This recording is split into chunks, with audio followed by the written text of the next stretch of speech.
Shalom Bapak Ibu kasih Tuhan.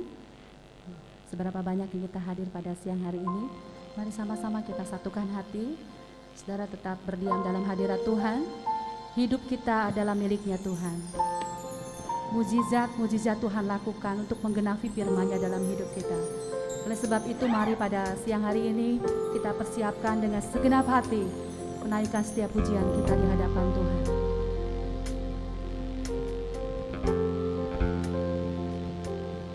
Hidupku menggenapi firman-Mu, amin Jesus. Tanda mujizat sertai tiap langkahku, Kau bersamaku di dalamku, jadi bukti kebesaran-Mu. Sekali lagi dengan iman kita mau katakan kepada Tuhan, hidupku menggenapi firman-Mu, amin, haleluya. Tanda mujizat sertai tiap langkahku, Kau bersamaku di dalamku, jadi bukti kebesaran-Mu. Terima kasih Tuhan, terima kasih Roh Kudus, kami bersyukur. Tuhan, Kau sempurna dalam rencana-Mu dan karya-Mu. Ku serahkan hidupku, murnikan dengan Roh-Mu, amin. Tuhan, Kau sempurna dalam rencana-Mu dan karya-Mu. Ku serahkan hidupku, murnikan. Saya undang dan jemaat bangkit berdiri, kita naikkan pujian kita dengan sungguh-sungguh. Hidupku menggenapi firman-Mu, tanda mujizat sertai tiap langkahku, Kau bersamaku di dalamku, jadi bukti kebesaran. Hidupku, terima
bisa sertai tiap langkahku. Terima kasih Roh Kudus, Kau bersamaku di dalamku, jadi bukti kebesaran hidupku. Hidupku adalah firman-Mu. Amin. Haleluya. Dan Kau bisa sertai tiap langkahku. Kau bersamaku di dalamku, jadi bukti kebesaran-Mu. Jadi bukti kebesaran-Mu. Jadi bukti kebesaran-Mu. Kita saudara-saudara yang meriah bagi Raja kita, haleluya.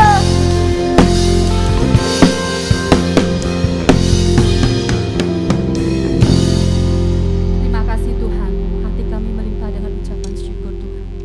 Ini hidup kami Tuhan. Biarlah Engkau menggenapi Tuhan rencana-Mu dalam setiap hidup kami Tuhan. Sebentar kami akan memulai ibadah kami Tuhan pada siang hari ini Tuhan. Kuduskan setiap kami, urapi setiap kami Tuhan. Berhadiratlah Tuhan di tempat ini Tuhan. Sidang jemaat-Mu merasakan kuasa-Mu, hadirat-Mu di tempat ini Tuhan. Terima kasih Roh Kudus. Sebentar kami akan memulai ibadah kami hanya di dalam nama Tuhan Yesus, Tuhan dan Juru Selamat kami yang hidup. Haleluya, amin. Haleluya, shalom. Pastinya sudah siap memuji Tuhan ya. Sukacita pastinya di tempat ini. Haleluya. Mari saudara kita naikkan pujian dengan sukacita. Kita datang dengan ucapan syukur di hadapan Tuhan. Haleluya.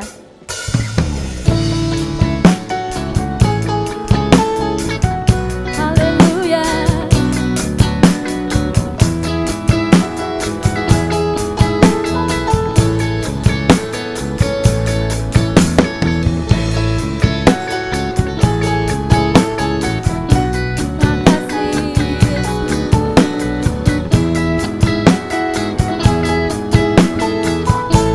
Sama-sama datang ke hadirat Tuhan. Datang ke hadirat Tuhan dengan hati yang penuh sukacita. Amin. Datang ke hadirat Tuhan dengan senyum dan muka yang gembira. Haleluya. Tanggalkan beban dan kesedihan yang ada di dalam hatimu. Kenakan jubah pujian, sambut hadirnya Sang Raja. Dan gunung-gunung pun bersorak-sorai memuji Dia. Haleluya. Dan pohon-pohon pun bertepuk tangan memuji Dia. Haleluya.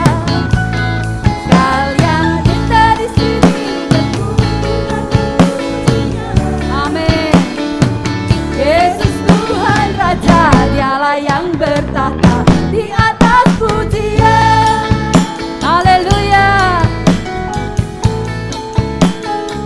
Terima kasih Tuhan, Kau luar biasa dalam hidup kami.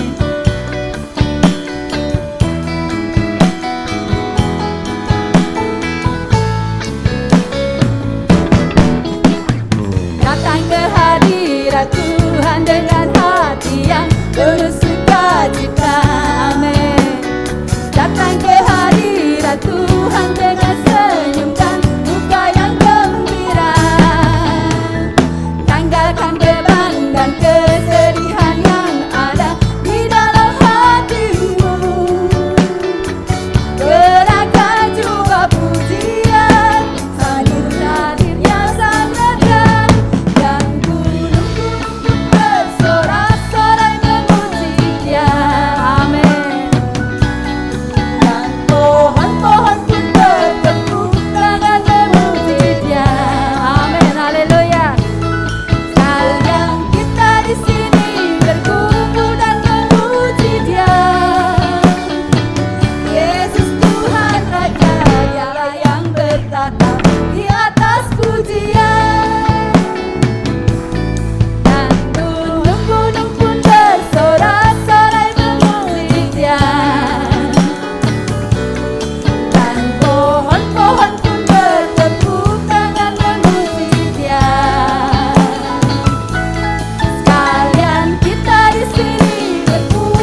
puji Tuhan. Berarti Tuhan kita Tuhan yang luar biasa. Amin. Sebentar kita akan mendengarkan firman Tuhan. Terima kasih Tuhan Yesus. Setiap pujian sudah kami naikkan di hadapan Engkau. Engkau yang menjadi juru selamat kami Tuhan. Darah-Mu Engkau curahkan bagi kami Tuhan, untuk menebus setiap dosa kami Tuhan. Hidup kami Engkau baharui Tuhan. Hidup kami Engkau berikan pemulihan Tuhan. Terima kasih Roh Kudus. Engkau luar biasa bagi kami Tuhan. Haleluya, kami bersyukur.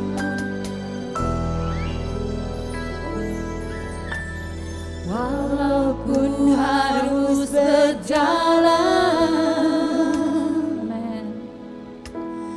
dalam lembah kekelaman, perlindungan-Mu, oh Tuhan, nyatalah bagi hidupku. Amin. Terima kasih Tuhan.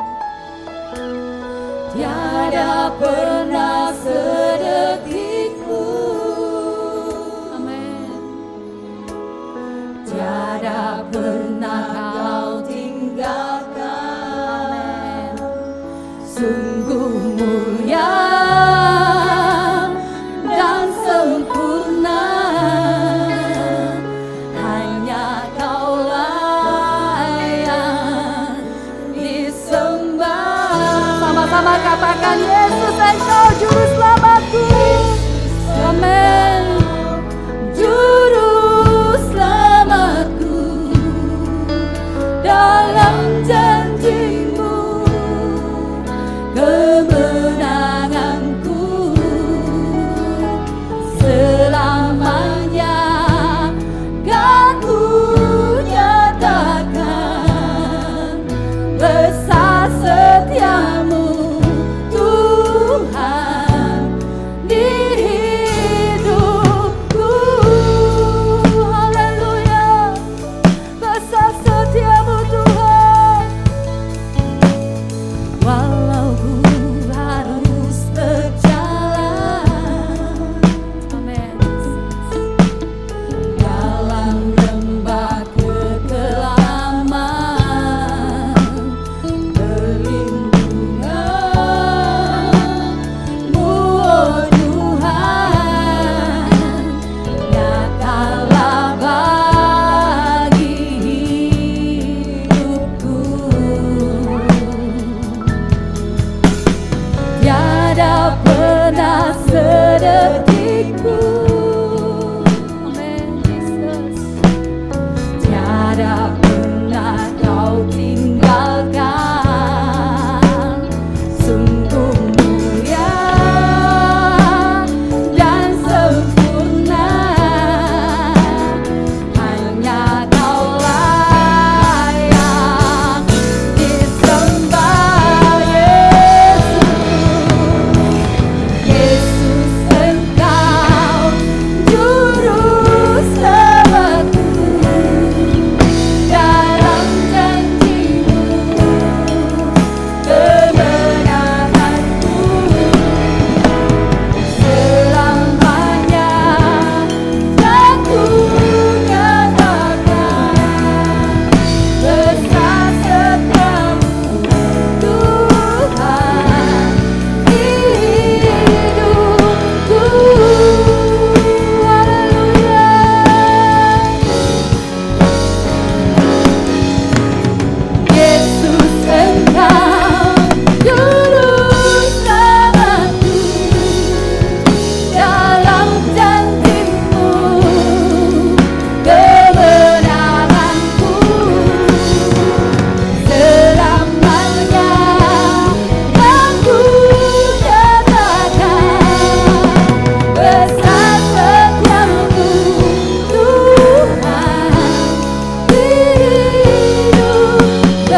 kebenaran firman-Mu. Biarlah Tuhan kuasa pengurapan Roh Kudus Tuhan ada padanya Tuhan.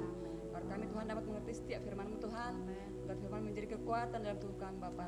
Terima kasih Bapa, kami sambut firman-Mu. Dalam nama Tuhan Yesus, haleluya. Amin. Sebentar saya mengundang Pendeta Muda Serlian untuk membacakan pengakuan Imam Rasul. Mari sama-sama kita akan membacakan pengakuan iman rasuli beserta dengan visi Gereja Beta Tabernakel Rengas Dengklok. Pengakuan iman rasuli 1, 2, 3. Aku percaya kepada Allah, Bapa yang Maha Kuasa, Halik langit dan bumi, dan kepada Yesus Kristus anaknya yang tunggal Tuhan kita, yang dikandung daripada Roh Kudus, lahir dari anak darah Maria, yang menderita di bawah pemerintahan Pontius Pilatus, disalibkan, mati dan dikuburkan, turun ke dalam kerajaan maut. Pada hari yang ketiga bangkit pula dari antara orang mati, naik ke surga, duduk di sebelah kanan Allah Bapa yang Maha Kuasa, dan akan datang dari sana untuk menghakimi orang yang hidup dan yang mati. Aku percaya kepada Roh Kudus, gereja yang kudus dan am, persekutuan orang kudus, pengampunan dosa, kebangkitan daging, dan hidup yang kekal. Amin. Visi Gereja Beta Tabernakel Rengas Dengklok 1, 2, 3. Rayakan kemenangan Tuhan dengan beribadah. Amanat agung harus dilaksanakan. Terus maju dan menjadi murid. Nantikan Tuhan dan hidup dalam kesatuan dan kasih. Aplikasikan kekristenan seluruh aspek hidup. Terima kasih. Sebentar kita akan tetap berdiri dan kita akan menerima doa berkat dari Bapak Gembala.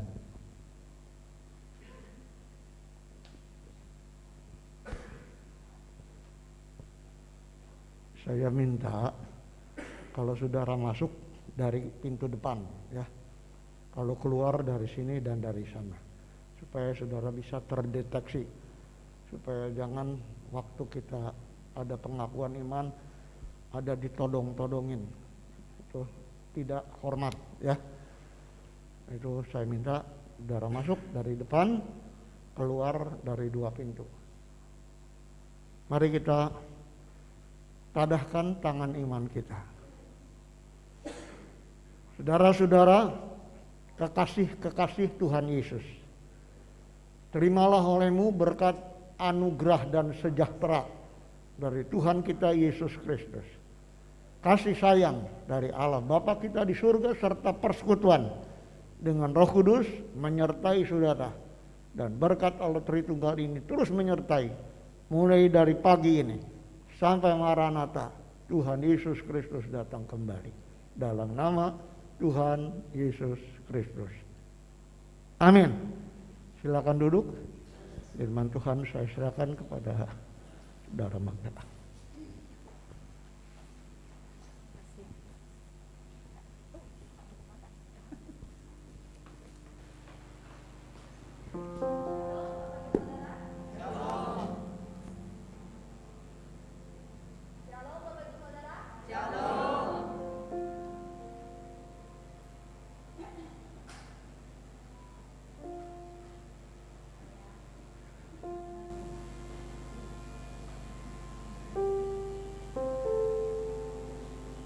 Shalom Bapak Ibu Saudara. Nah, mantap. Hari ini kita mau bahas tentang kudusnya hidup. Ya. Kita belajar tentang hidup yang harus kudus. Kudus itu lawannya najis, kotor. Tuhan ingin kita hidup yang kudus, bukan yang kotor. Pertanyaannya, kenapa sih Tuhan kita harus hidup kudus? Bukankah lebih enak kita kotor-kotor sedikit? Sebab yang najis-najis, yang jijik-jijik itu sedikit nikmat. Kita ingin belajar apa yang Tuhan maksud. Kenapa kita sebagai umat Tuhan harus hidup kudus. Kita buka firman Tuhan dalam Imamat 19. Ayat yang ke-1 dan 2 ada jawabannya. Kenapa Tuhan menuntut kita sebagai umat Tuhan hidup yang kudus. Kudusnya hidup, Tuhan berfirman kepada Musa, berbicaralah kepada segenap jemaah Israel dan katakan kepada mereka, kuduslah kamu sebab aku Tuhan Allahmu kudus. Jadi alasannya karena Tuhan itu Allah yang kudus, sebab itu dia mau umat-umatnya pun kudus. Waktu Tuhan jumpa dengan Musa, memperkenalkan dirinya pertama kali, itu ada semak yang terbakar. Saat Musa ingin maju lagi, Tuhan bilang stop, buka kasutmu. Sebab tempat yang kamu injak ini kudus, karena ada Allah yang kudus di sana. Pada saat Musa sudah menuntun orang Israel keluar dari perbudakan Mesir, mereka kumpul di gurun, ya, gurun Sinai, yang ada gunung Sinai di sana. Hanya Musa yang boleh naik saat itu berjumpa dengan Tuhan. Sedangkan umat Tuhan tidak boleh, bahkan menyentuh kaki gunung pun tidak boleh. Tuhan bilang suruh jauh-jauh. Sebab apa? Sebab ada Tuhan yang kudus yang hadir di gunung Sinai saat itu. Kudus, kuduslah,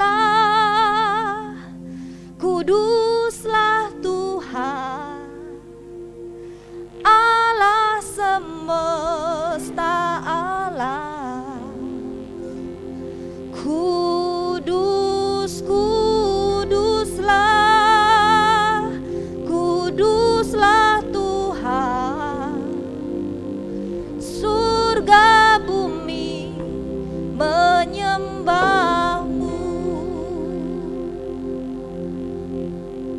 Surga dan bumi menyembah Tuhan yang kudus.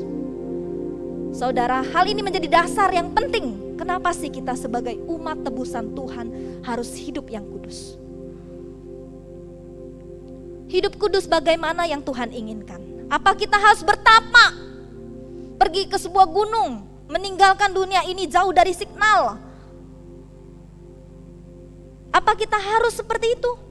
Apa harus pakai baju putih yang polos baru kita disebut hidup kudus? Atau kita harus makan vegetarian? Ternyata Alkitab tidak membahas hal demikian. Ternyata Alkitab membahas seperti apa, kita lihat masih di pasal yang sama, Imamat 19. Kalau kita perhatikan ayat 3, ayat 4 dan beberapa yang lain, itu adalah penekanan tentang 10 titah Tuhan yang Tuhan kasih. Ya, Gunung Sinai waktu Musa turun dikasih 2 loh batu. Nah, itu yang 10 titah. Pasti kita semua udah tahu. Dari yang 1, jangan ada padamu Allah lain di hadapanku, sampai yang ke-10, jangan mengingini barang milik sesamamu. Kita udah tahu. Nah, ternyata Tuhan begitu teliti, dia jabarkan seperti apa lagi hidup kudus yang dia inginkan. Kita perhatikan mulai dari ayat 5 sampai ke 8. Sesungguhnya kamu harus berpegang, ayat yang kelima, apabila kamu mempersembahkan korban keselamatan kepada Tuhan, kamu harus mempersembahkannya sedemikian hingga Tuhan berkenan akan kamu. Dan haruslah itu dimakan pada hari mempersembahkannya, atau boleh juga pada keesokan harinya. Tetapi apa yang tinggal sampai hari yang ketiga, haruslah dibakar habis. Jikalau dimakan juga pada hari yang ketiga, maka itu menjadi sesuatu yang jijik, dan Tuhan tidak berkenan akan orang itu. Ayat 8 terakhir, siapa yang memakannya akan menanggung kesalahannya sendiri, karena ia telah melanggar kekudusan persembahan kudus yang kepada Tuhan. Nyawa orang itu haruslah dilenyapkan dari antara orang-orang sebangsanya. Jadi waktu itu Tuhan detilkan, ketika persembahan diberikan kepada Tuhan, selesai dipersembahkan, ada korban api. Persembahan itu, korban itu berupa lembu, sapi gitu ya, itu boleh dimakan. Hari 1, hari 2, hari 3 jangan. Pertanyaannya kenapa sih begitu? Menurut saya itu suka-suka Tuhan. Tuhan bikin peraturan kayak gitu. Pas hari pertama, kedua selesai dibakar untuk Tuhan, itu boleh dimakan. Hari ketiga jangan. Tapi kalau kita lihat dari sisi medisnya, itu sebenarnya Tuhan ingin umat Tuhan hidup sehat. Hari ketiga bayangin, daging kalau hari ketiga bagaimana? Tidak segar, busuk. Tuhan mau umatnya sehat. Pinter ya Tuhan ya. Tapi kalau sekarang kita bisa simpen ke kulkas. Zaman dahulu kan tidak ada, Tuhan tahu itu udah keadaan gak bagus, tidak boleh dimakan. Kalau kita perhatikan lagi ayat 9 sampai 10. Pada waktu kamu menuai hasil tanahmu, Janganlah kau sabit ladangmu habis-habis sampai ke tepinya, dan janganlah kau pungut apa yang ketinggalan dari penuaianmu. Juga sisa-sisa buah anggurmu janganlah kau petik untuk kedua kalinya, dan buah yang berjatuhan di kebun anggurmu jangan kau pungut. Tetapi semuanya itu harus kau tinggalkan bagi orang miskin dan bagi orang asing. Akulah Tuhan Allahmu. Ingat kisah Boas. Waktu Boas lihat si Rut itu begitu tekun ngambilin sisa yang jatuh-jatuh. Boas bilang sama pegawai-pegawainya, sengaja ya tinggalkan, sengaja copot-copotin supaya Rut bisa ngambil hasil-hasilnya, lebih gampang ngedapetin. Artinya apa? Tuhan ajarkan umatnya itu untuk berbagi, untuk bermurah hati, jangan medit, jangan pelit. Biasa kalau kita yang punya ladang, biasa kan hasil itu suka keluar kemana-mana, bahkan sampai ke tepi-tepi kalau udah sampai berjubel-jubel. Nah biasanya kita akan ambilin dong, sayang kalau enggak, apalagi orang yang maksudnya ngitung gitu supaya nanti keuntungannya bagaimana, itu pasti kita akan ambil semua hasil yang kita sudah tabur. Tetapi Tuhan di sini ajarkan justru jangan. Tepi-tepinya itu udah kasih aja kepada orang miskin, orang susah. Kamu ambil aja sekali pas yang sekali. Yang kedua kali jangan lagi dibersihkan sebersih-bersihnya. Kesian orang yang gak punya ladang tidak dapat.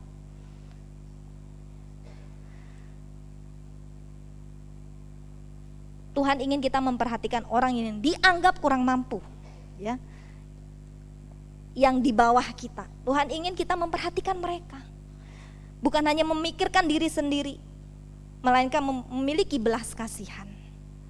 Pasti ya kita temukan orang-orang sekitar kita yang lebih kurang dari kita.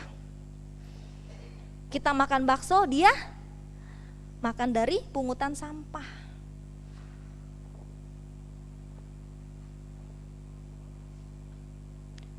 Tuhan ingin kita tidak egois, melainkan memiliki kemurahan hati. Ya. Dikatakan bahwa Tuhan ingin sengaja kita meninggalkan sisa-sisa hasil panen. Saya mau ngaku salah, Bapak Ibu. Saya ini orangnya hitungan. Ya. Saya beberapa waktu lalu rumah bocor, sehingga harus membeli bahan-bahan untuk diperbaiki gentengnya. Nah, karena tukang di rumah, suami saya yang pergi repot, masa saya tinggal sama tukang, berarti harus saya yang pergi supaya di rumah jangan saya sama tukang, saya belilah material. Saya ngiritnya sampai gimana? Saya sengaja parkir jangan di toko bangunan, kan di situ banyak tukang parkir kan. Saya irit, jangan ketawain, saya ngaku salah ya kan. Saya dibilang jangan diketawain, saya sengaja parkir di sebelahnya toko bangunan supaya nggak kena parkir, kan bolak-balik soalnya. Saya pikir sekali 2.000, saya bolak-balik, ada aja yang kelupaan, heran kalau kayak begitu. Ntar tukang bilang, belum dibeli ini, belum dibeli itu, saya bolak-balik. Jadi saya pikir 3 kali udah 6.000, aduh ilah nggak usah deh ya buang uang kayak begitu gitu kan. Akhirnya ketika saya udah bebelian, padahal tuh cukup panas, karena namanya bukan di toko bangunan, artinya saya harus jalan sedikit menuju kendaraan ke toko bangunan. Pas saya udah sampai ke kendaraan untuk pulang beli material, apa tau nggak? Disamperin juga sama tukang parkir. Tahu aja dia saya nyumpet di mana. Ya udah tetap dikasih kalau udah begitu bohwat ya kan. Nah jadi saya pikir saya kok begini ya. Harusnya saya itu sengaja parkir di dalam bangunan itu, toko bangunan, supaya apa? Tukang parkir dapat rezeki. Harusnya begitu kan? Kan yang Tuhan ajar di sini, sengaja kamu tinggalkan hasil ladang, sisa-sisa tuh kasih, jangan terlalu dihitung. Oh iya, saya salah Tuhan. Sekarang mau juga, makanya sedapat mungkin ingat apa aja yang mau dibeli. Tukang-tukang jangan suruh saya bolak-balik ya, 2.000 nih sekali nih ya kan. Apa aja catat.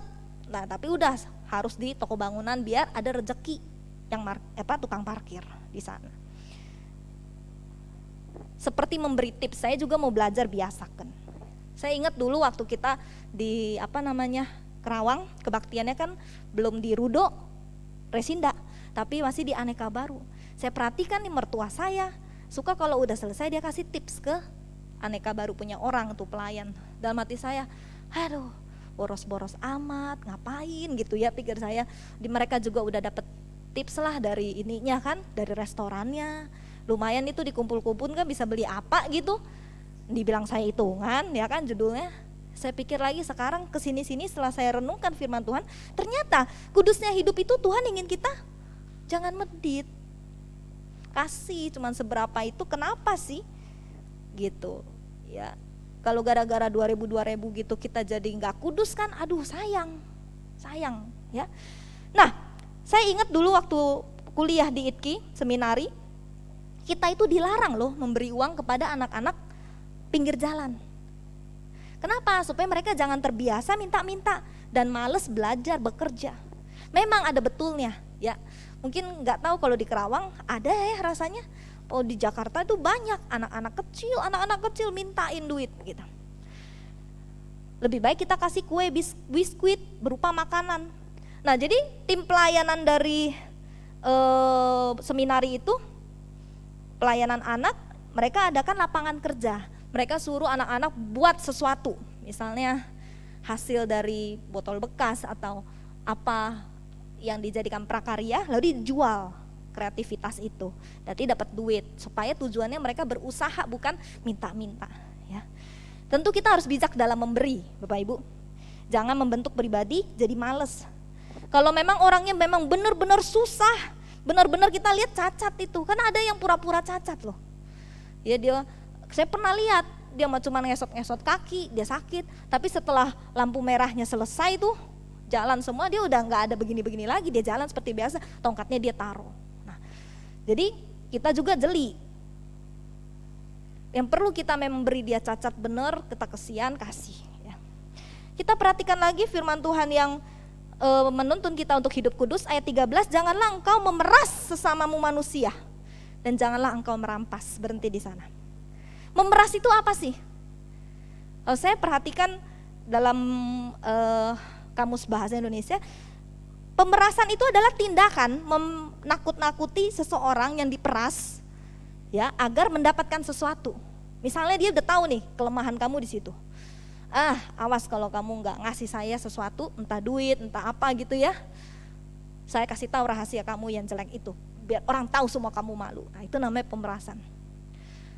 Enggak, kalau ngasih duit ke kita atau ngasih sesuatu yang kita pengen, rahasianya kita tutup. Kalau nggak ngasih, kita sebarkan kejelekan kamu. Itu namanya pemerasan. Di contoh Alkitab ada yang suka memeras, siapa? Zakheus. Makanya waktu Zakheus bertobat, dia bilang begini, sekiranya ada yang saya peras, saya kembalikan 4 kali lipat. Jadi si Zakheus itu pemungut cukai yang memeras itu, yang mungkin apa yang ditakut-takuti supaya orang ngasih ke dia, itu yang dilakukan. Ya. Ada di sini yang suka memeras? Enggak ya, bertobat kita nggak boleh. Itu bukan hidup orang Kristen. Dikatakan jangan kamu merampas. Merampas itu mengambil dengan paksa orang lain punya. Nggak izin, nggak ngomong. Nah, itu kita tahulah ya, macam copet lah maksudnya, gampangnya. Pasti di sini kita enggak, ya.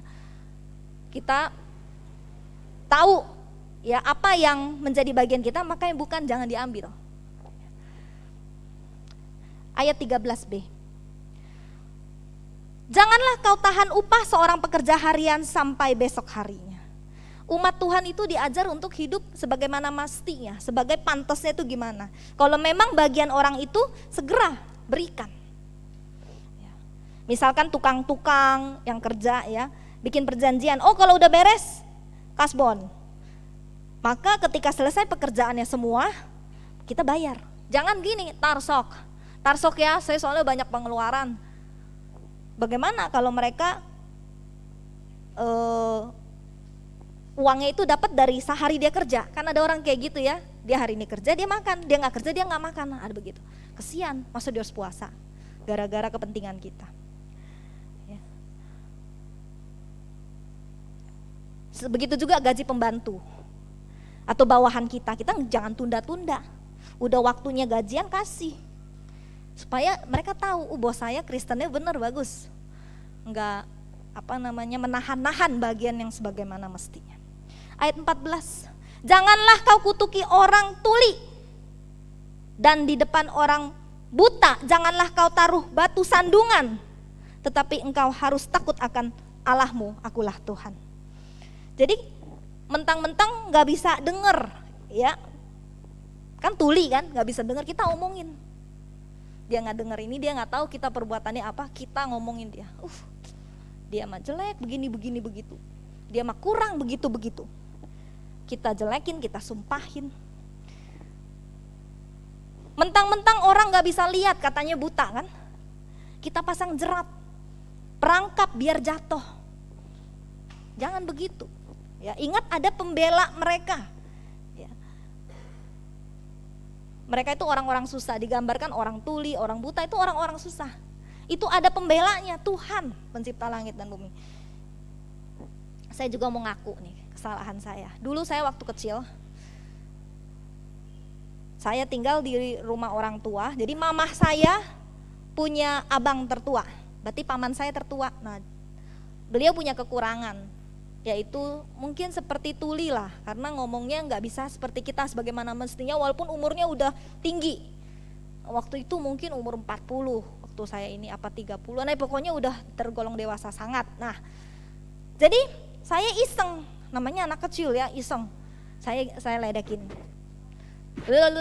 Gitu, astaga, saya kalau ingat saya malu. Kenapa saya kayak gitu? Itu namanya iseng yang nggak bener.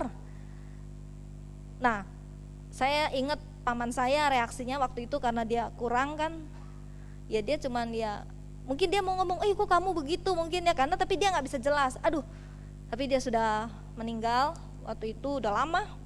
Saya sadar saya itu waktu itu hidupnya nggak kudus, nggak bener. Ya. Di sini nggak ada yang kayak saya ya, amin. Iya. Kalau kita tahu ada orang lemah, orang bisu tuli itu menggambarkan orang lemah yang sebenarnya rasanya kita bisa kuasain gitu, itu jangan. Kita harus ingat ada Tuhan. Katanya akulah Tuhan, ingat ada Tuhan, jangan main-main sama orang lemah. Tuhan kesian sama orang lemah. Lalu kita lihat ayat 15. Janganlah kamu berbuat curang dalam peradilan, janganlah engkau membela orang kecil dengan tidak sewajarnya, dan janganlah engkau terpengaruh oleh orang-orang besar, tetapi engkau harus mengadili orang sesamamu dengan kebenaran. Tuhan ajar umatnya untuk apa? Tidak curang, tetapi berlaku yang tepat dan sebagaimana mestinya. Berdiri di tengah dalam menyelesaikan perkara, ya kan? Jangan karena uang sogok kita berat sebelah, karena kita mau nama, mau jabatan, kita berat sebelah. Seperti siapa? Di Alkitab, Pontius Pilatus.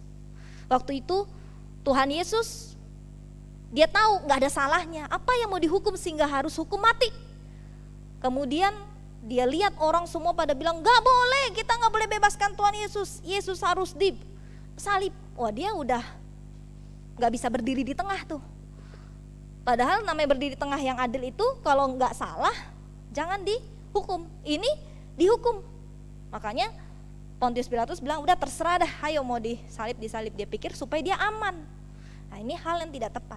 Mungkin kita akan temukan masa-masa kita diperhadapkan, aduh gimana kalau saya enggak curang, saya posisinya repot, kalau saya benar saya terancam.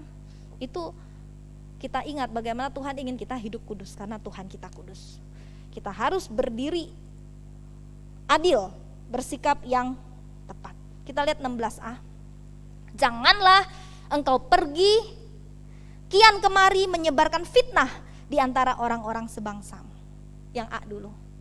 Ya, katanya jangan nyebarin fitnah. Luar biasa ya Tuhan, ngurusin kita punya hidup tuh sampai ke situ-situ. Siapa bilang jangan memfitnah itu enggak ada di Alkitab? Ada. Jadi kita kalau suka fitnah baik-baik, kita berarti tidak hidup kudus. Karena begitu pedihnya seseorang difitnah, maka keluar pernyataan fitnah lebih kejam dari pembunuhan. Kalau kita dengar berita pembunuhan deh ya, kita gimana rasanya? Wah, merinding. Aduh, kesian sampai segitunya mati. Hanya gara-gara uang aja sedikit segitu mati. Gara-gara diledekin aja dia sakit hati, mati, dia ngebunuh, dia dibunuh gitu ya. Kita sedih dengarnya. Itu tentang pembunuhan. Nah, ini fitnah digambarkan lebih menyakitkan, lebih menggemparkan dari kasus pembunuhan yang kita udah anggap sangat sakit, berita pembunuhan itu. Nah, digambarkan lebih daripada pembunuhan, fitnah itu. Pertanyaan saya, apa betul begitu? Untuk orang yang ngalami, saya rasa betul ya. Sakit difitnah. Saya nggak begitu dibilang begitu. Kok begitu sih? Nah, siapa yang difitnah dalam kisah Alkitab? Siapa? Yusuf. Yusuf nggak nidurin istri Potifar, tapi dibilang nidurin. Ini menjadi hal yang pedih pasti buat Yusuf. Ya. Jadi baik-baik kita jaga mulut Bapak Ibu. Kalau berita itu belum pasti, tidak usah diceritain. Tidak perlu diberitain. Lebih baik mulut ngomongin kebaikan Tuhan yang menolong saat kita susah. Ya.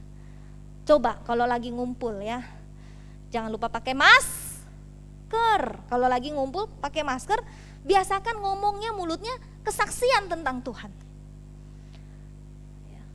Bukannya omongin orang, apalagi orang yang belum tentu begitu. Itu namanya jadi fitnah, Bapak Ibu. Kita mulai bilang, dari mana dong mulai kesaksian itu? Gampang pas kumpul. Kemarin saya sakit perut. Ini sekalian aja saya kesaksiannya. Kemarin saya sakit perut, itu rasanya kram perut seperti pernah kram di kaki.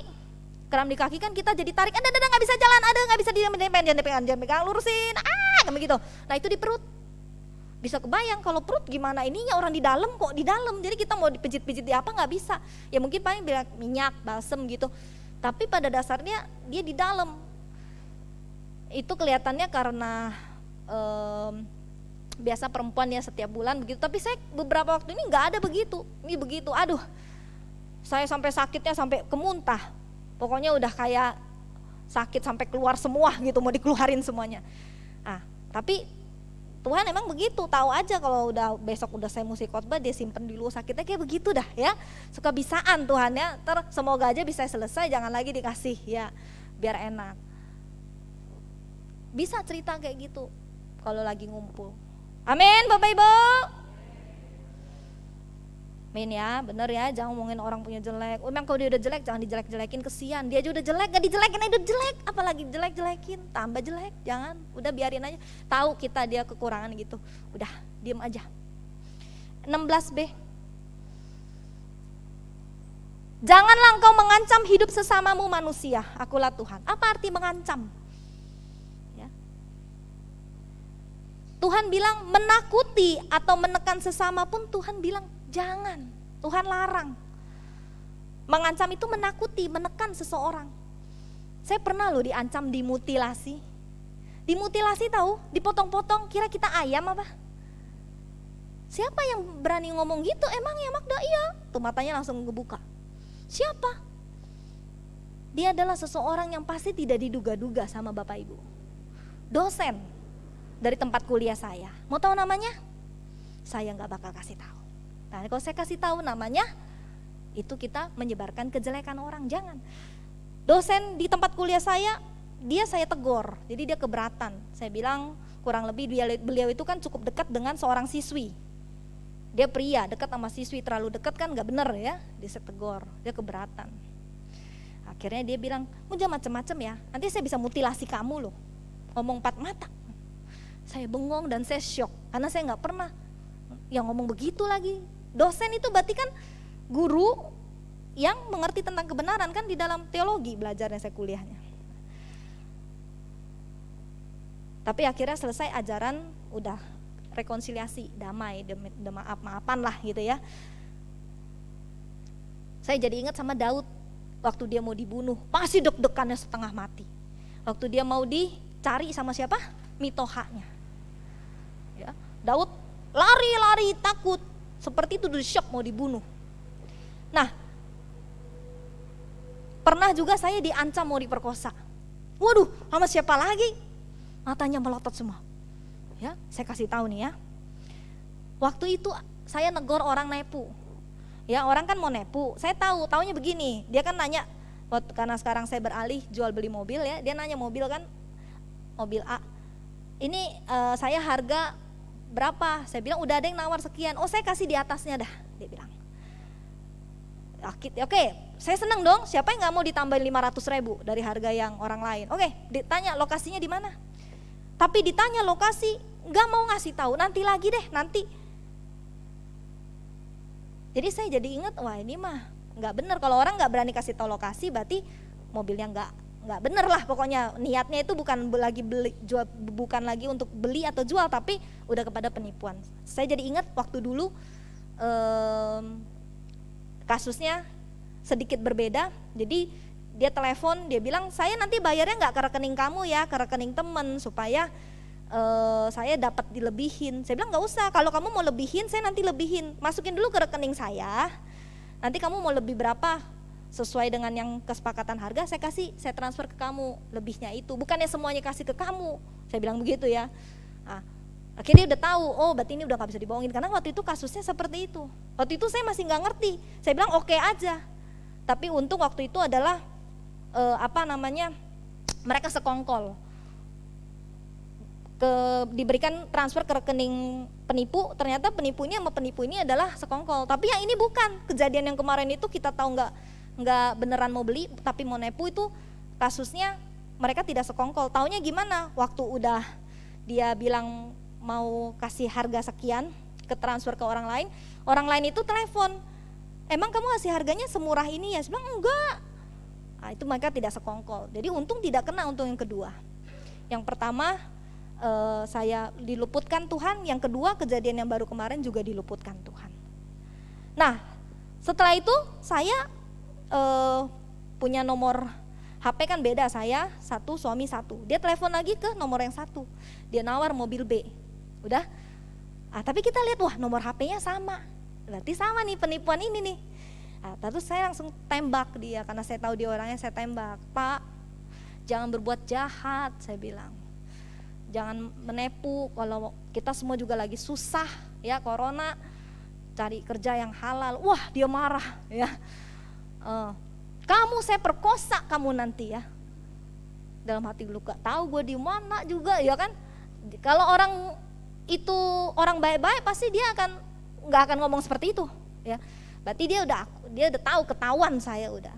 Jadi saya juga pernah diancam seperti ini. Nah saya bilang udah kita harus lapor ini. Jadi pengguna yang ini dilaporkan sama admin, jadi dia udah nggak bisa nepu siapa-siapa lagi ya. Nomornya di close. Pertanyaannya, ada yang pernah mengancam di sini? Menekan orang, nakut-nakutin orang supaya kita dapat sesuatu? Nggak ada ya? Kalau ada kita mesti bertobat. Ayat 17, janganlah engkau membenci saudaramu di dalam hatimu, tetapi engkau harus berterus terang menegur orang sesamamu, dan janganlah engkau mendatangkan dosa kepada dirimu karena dia. Jangan benci. Dan ini hal yang sangat sering ya. Kalau kita disenggol sedikit nggak senang, kita langsung nggak suka, benci kita, nggak suka. Kata Tuhan, tapi di sini kalau kita mau hidup kudus, jangan membenci. Katanya tegur aja kalau kamu rasa ada yang kurang berkenan. Kalau kita nggak senang sama seseorang karena perbuatannya yang kurang tepat, ungkapkan. Kenapa kamu bertindak seperti itu? Apa salahku? Ya, kayak sinetron kan?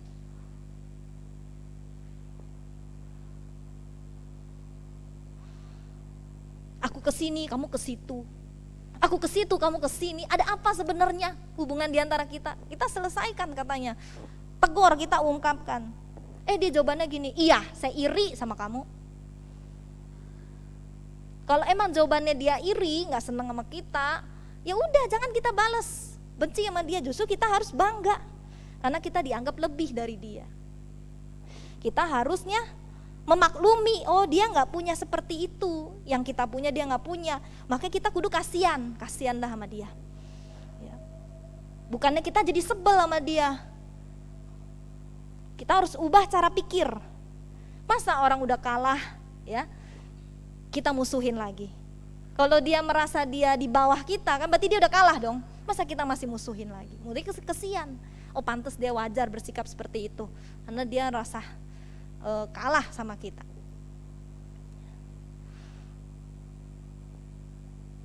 Udah ingat siapa yang kita benci? Jangan ya. Kadang-kadang orang begitu karena dia lagi punya masalah, gak apa-apa. Kita harus berpikir bukan karena dia gak senang sama kita, bukan. Kita pikir aja bahwa dia sedang ada masalah. Ya, pikir lagi yang lain, kemungkinan yang lain apa, sehingga kita tidak membuat kita harus kesel sama dia. Ayat 18, janganlah engkau menuntut balas dan janganlah menaruh dendam terhadap orang-orang sebangsamu. Melainkan kasihilah sesamamu manusia seperti dirimu sendiri, akulah Tuhan. Ini yang terakhir Bapak Ibu, melek matanya. Tuhan bilang apa? Jangan nuntut balas, ya kasihilah, jangan tuntut balas. Kita suka dijahatin, ngaku yang suka dijahatin. Angkat matanya. Pernah kan kita dibuat susah sama orang? Jangan balas.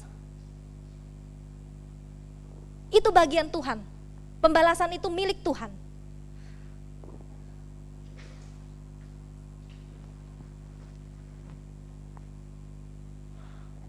Amin katanya. Jangan kita menaruh dendam. Nanti yang sakit kita rugi. Sakit itu bisa membentuk sel-sel yang gak sehat. Kita yang jadi sakit, sayang, rugi. Kita anggap dia begitu karena dia nggak mampu, maka jangan balas dengan jutek, ya. Jangan ditaruh ke hati. Mungkin dia sedang banyak musibah, makanya sikapnya dingin atau marah-marah. Bapak Ibu, kita suka dengar gini ya, balaslah dengan yang baik, balaslah dengan yang baik. Sekarang saya ubah. Kalau kita sulit balas dengan yang baik, setidaknya jangan balas dengan yang jahat. Amin. Gak usah muluk-muluk, oke deh.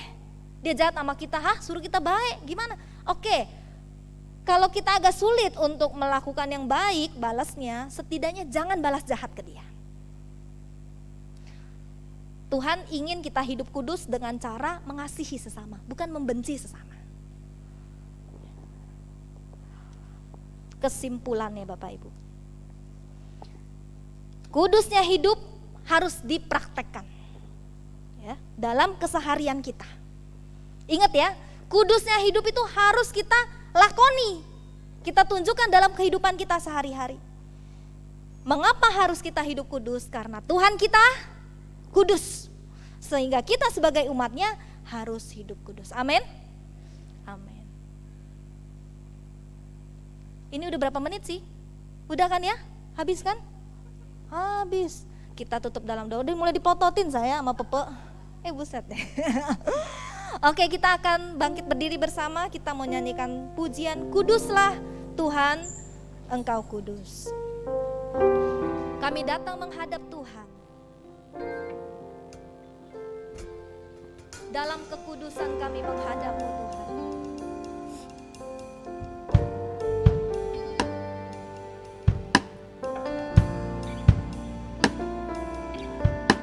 Ku datang Tuhan dalam hadirat-Mu. Ku datang Tuhan dalam hadirat-Mu, berhiaskan kekudusan, berhiaskan kekudusan. Seluruh surga sujud menyembah-Mu.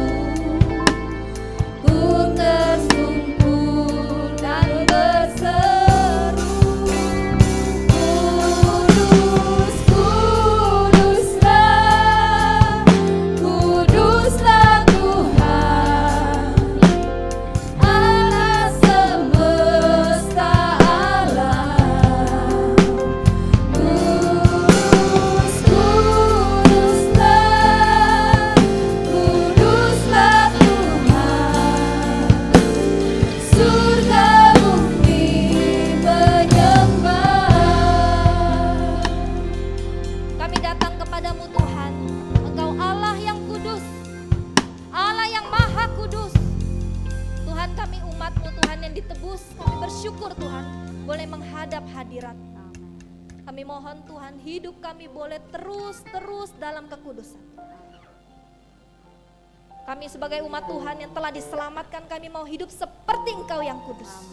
Mampukan kami, sanggupkan kami Tuhan. Sekiranya lampau kami tidak kudus, kami mohon ampun Tuhan. Ajar hidup kami lagi lebih baik, lebih takut akan Engkau Tuhan. Terima kasih banyak Tuhan untuk kebaikan kemurahan-Mu dalam hidup kami. Kami bersyukur memiliki Allah yang begitu baik, Allah yang begitu mengasihi kami, Allah yang kudus yang memelihara kehidupan kami. Terima kasih Tuhan. Kami terus serahkan hari-hari kami ke depan, ke dalam tangan-Mu Tuhan. Dalam nama Tuhan Yesus Kristus. Haleluya. Amin. Puji Tuhan, silakan duduk. Bapak Ibu Saudara, saya serahkan ke Bapak Sandi untuk kita perjamuan kudus.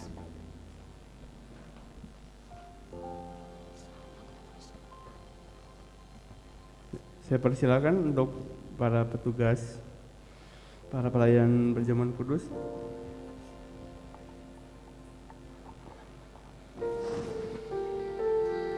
Kita akan berdoa terlebih dahulu. Terima kasih Tuhan Yesus untuk setiap kebaikan Tuhan. Sungguh Allah yang luar biasa, Allah yang kudus di dalam kehidupan kami. Di hadapan kami tersedia tubuh dan darah-Mu. Pengorbanan begitu luar biasa untuk kami. Siapakah kami ini Tuhan? Kami layak, kami dapat menerima tubuh dan darah-Mu. Tetapi Engkau melayakkan kami, tapi Engkau telah memilih kami untuk kami menjadi anak-anak-Mu, untuk kami menjadi sahabat-sahabat-Mu, untuk kami menjadi murid-murid-Mu. Terima kasih pengorbanan Tuhan yang begitu luar biasa. Tuhan melayakkan setiap kami, pada pelayan-pelayan-Mu juga Tuhan. Biarlah tidak hanya di tempat ini, tetapi ketika kembali kami ke rumah kami masing-masing, biarlah tubuh dan darah-Mu tidak percuma begitu saja, tetapi sungguh kami menghormati Engkau dengan kehidupan kami yang lebih sungguh lagi memuliakan nama-Mu. Di dalam nama Tuhan Yesus, haleluya, amin. Kita menyanyikan kembali lagu ini. Ku datang Tuhan dalam hadirat-Mu. Kembali dibagikan. Ku datang Tuhan dalam hadirat-Mu, berhiaskan kekudusan. Seluruh surga sujud menyembah-Mu. Ku tersungkur dan berseru, kudus, kuduslah Tuhan. Kuduslah, kuduslah Tuhan, Allah semesta alam. Kudus, kuduslah, kuduslah Tuhan, surga bumi menyembah. Kudus, kuduslah Tuhan. Kuduslah, kuduslah Tuhan, Allah semesta alam. Kudus, kuduslah, kuduslah Tuhan, surga bumi menyembah.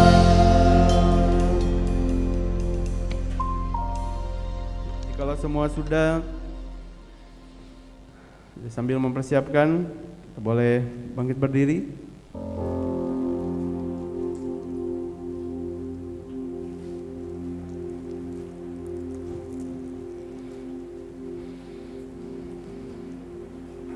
Kita akan mengangkat roti. Saya akan membacakan firman Tuhan. Sebab apa yang telah kuteruskan kepadamu telah aku terima dari Tuhan, yaitu bahwa Tuhan Yesus pada waktu malam ia diserahkan mengambil roti, dan sesudah itu ia mengucap syukur atasnya. Ia memecah-mecahkannya dan berkata, inilah tubuhku yang diserahkan bagi kamu. Perbuatlah ini menjadi peringatan akan aku.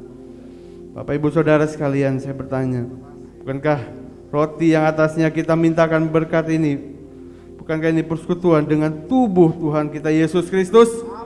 Amin. Kita makan dalam nama Tuhan Yesus.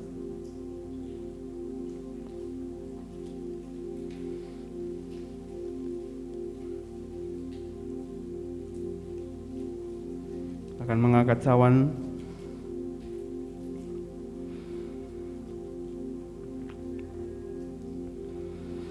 Demikian juga ia mengambil cawan sesudah makan lalu berkata, cawan ini adalah perjanjian baru yang dimeteraikan oleh darahku.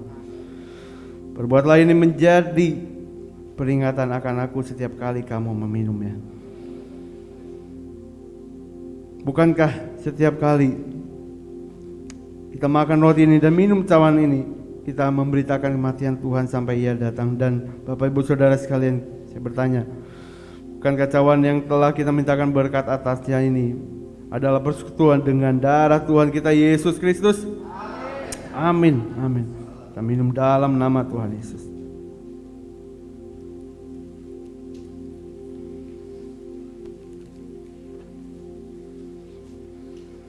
Akan bersatu dalam doa. Terima kasih Tuhan Yesus. Sungguh kami mengucap syukur. Sungguh kami mengucap syukur Tuhan atas kebaikan Tuhan, atas pengorbanan Tuhan yang begitu luar biasa, yang begitu besar. Kami mengucap syukur Tuhan, mengucap syukur untuk setiap kebaikan Tuhan. Allah yang begitu baik, yang telah memilih kami. Sungguh, biarlah pengorbanan-Mu tidak sia-sia. Kehidupan kami terus memuliakan nama-Mu Tuhan. Kalau di antara setiap umat-Mu saat ini ada yang memohonkan sesuatu dalam setiap doa pergumulan mereka Tuhan,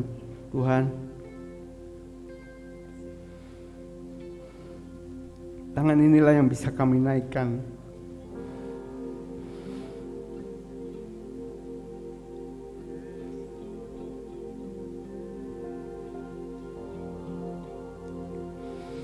Memang tidak mudah untuk menghadapi hidup ini, tapi sungguh kami mengangkat tangan kami untuk kami berharap kepada Tuhan, gantungkan diri kami kepada Allah kami yang hidup, Allah yang kudus, Allah yang besar, Allah di atas segala Allah, yaitu Yesus Kristus, Tuhan Allah kami yang hidup. Sebab itu Bapak Ibu Saudara sekalian, ada sesuatu yang kita doakan, sungguh-sungguh biarlah datang kepada Tuhan. Terima kasih Tuhan Yesus, terima kasih pengorbanan Tuhan yang begitu luar biasa, dan kami kembali ke rumah kami masing-masing membawa berkat yang luar biasa, yaitu tubuh dan darah-Mu, persekutuan dengan tubuh dan darah kami.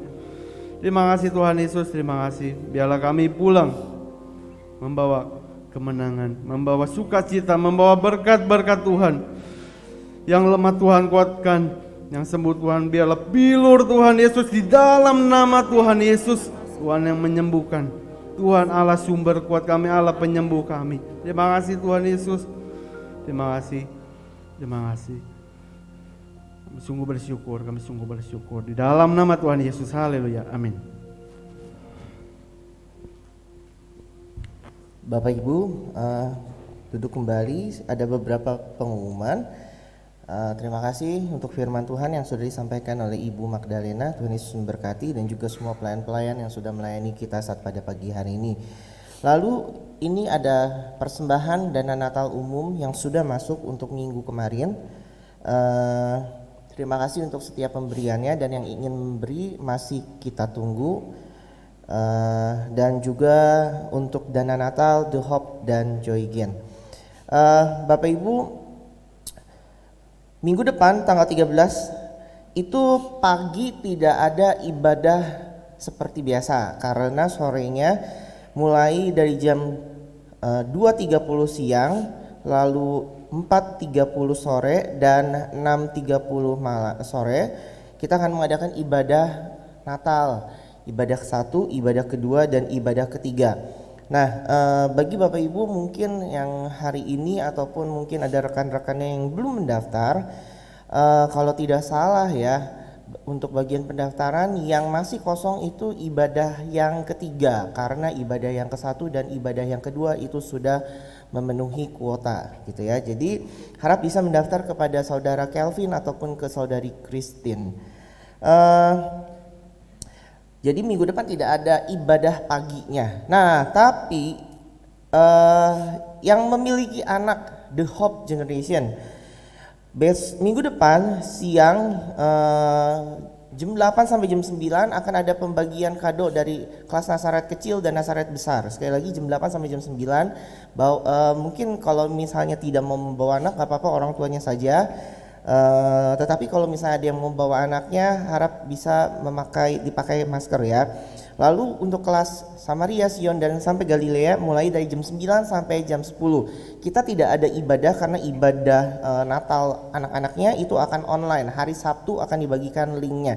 Dan diharapkan semua anak-anak bisa menonton karena untuk membuat ibadah Natal online The Hope itu tidak mudah sekali gitu ya. Karena acaranya bukan hanya ibadah tetapi dibikin drama musikal kayak gitu ya. Jadi harap diperhatikan. Sekian pengumuman, sepertinya tidak ada lagi. Jadi jangan lupa bagi yang belum mendaftar ibadah Natal umum minggu depan, kita tunggu sampai tanggal 10 ya. Jadi beberapa hari lagi. Sekian pengumuman. Bapak Ibu boleh bangkit berdiri, bisa keluar ke depan dan ke samping. Tuhan Yesus memberkati kita semua.